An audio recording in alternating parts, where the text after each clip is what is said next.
So I've seen online some talk that potentially Jack Catterall will be Devin Haney's next fight, with the fight after that being one of the big unification bouts at welterweight. Now, this is a fight that, if you're not a boxing fan, if you're a casual and you watch this fight, this is probably the type of fight that's going to put you to sleep if this fight gets made.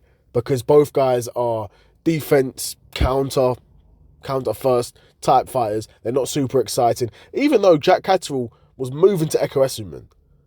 Do you know what I mean? Like, he was applying pressure, he was throwing shots, putting his hands together nicely. It wasn't looking like the Jack Catterall of the Harlem Eubank fight, where he's pretty much just jabbing and holding and just making Harlem Eubank sort of lunge in on himself. Again, it's effective. Jack Catterall's won world titles fighting that way, so I'm not trying to violate him. Like, he's the guy, bro. He's good. He's a very good boxer. But Devin Haney is better. He's better. For being honest, Devin Haney, he's faster, he's more athletic. He's not a bigger puncher, but he's probably the better boxer, though. Quite comfortably, I'd say that. He's got the far better resume. I mean, not many guys can actually match up to Devin Haney's resume, if we're being honest. Not many guys can. Undisputed at lightweight, world champion at super lightweight, and now, of course, is world champion at welterweight. You know, it's a hard conversation. It's a hard sort of conversation to have when you're saying Jack Catterall's maybe got the better resume than Devin Haney. No one's saying that. But it would be quite a boring fight, and Devin Haney would probably just do to him what he does to everyone. Of course, Jack Catterall does pose some issues because I believe he's southpaw. Don't quote me, I could be wrong. He might not be southpaw, but do you know what I mean? Jack Catterall's style, where he is more boring, and he's not going to just try and chase Devin Haney, because if you try and chase Devin Haney, he'll just make you miss. That's what he does. Great footwork, good at circling out, good at working inside in the clinch. I mean, that's what makes Devin Haney a world-level boxer, like, because he can do all these different things. If he was one-dimensional, I guarantee you he wouldn't be at the level he's at. Devin Haney's far from a one-dimensional fighter. Not to say that Jack Catterall isn't. Jack Catterall is one-dimensional in a sense, but he's one-dimensional in a good way, where it's not like he relies just on speed or just relies on power. He doesn't rely on the physicality. He relies on his boxing IQ.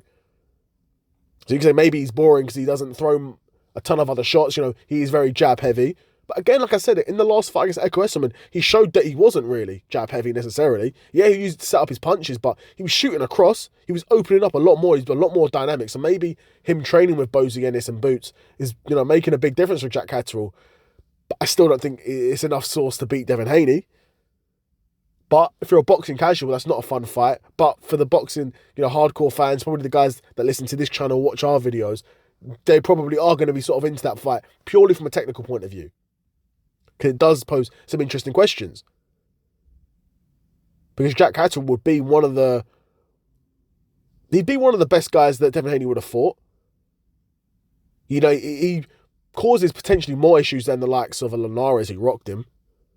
Let's have it right. Linares rocked him. And people say Linares was shot to bits by that point. He was, but he was still Linares. Like, he was still good. He wasn't a scrub. Right, and he rocked Devin Haney. And he put Lomachenko down not too long before that. It's probably, to be fair, it's probably a few years ago. Probably a few years after he put Lomachenko in his ass. But Linares is dangerous still. But I think Jack Catterall, with his resume, those wins over Josh Taylor, you know, it should be wins. The first fight he should have won. The second fight he did win. You know, that's an achievement. Because, again, Josh Taylor was undisputed at super lightweight, bro.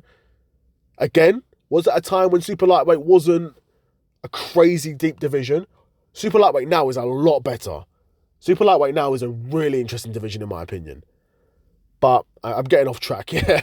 I was talking about super lightweight. But Devin Haney v Jack Catterall is a fight that I'm seeing online. Is a fight that some people would want to see. I don't know what the talks are like for that one, because, of course, Jack Catterall is a matchroom fighter, I believe. Yeah, he is matchroom. And Devin Haney, Eddie Hearn clearly seems to being jealous of Devin Haney or hating on Devin Haney. He's definitely jealous of him because he wishes that Devin Haney was making him all that money, bro.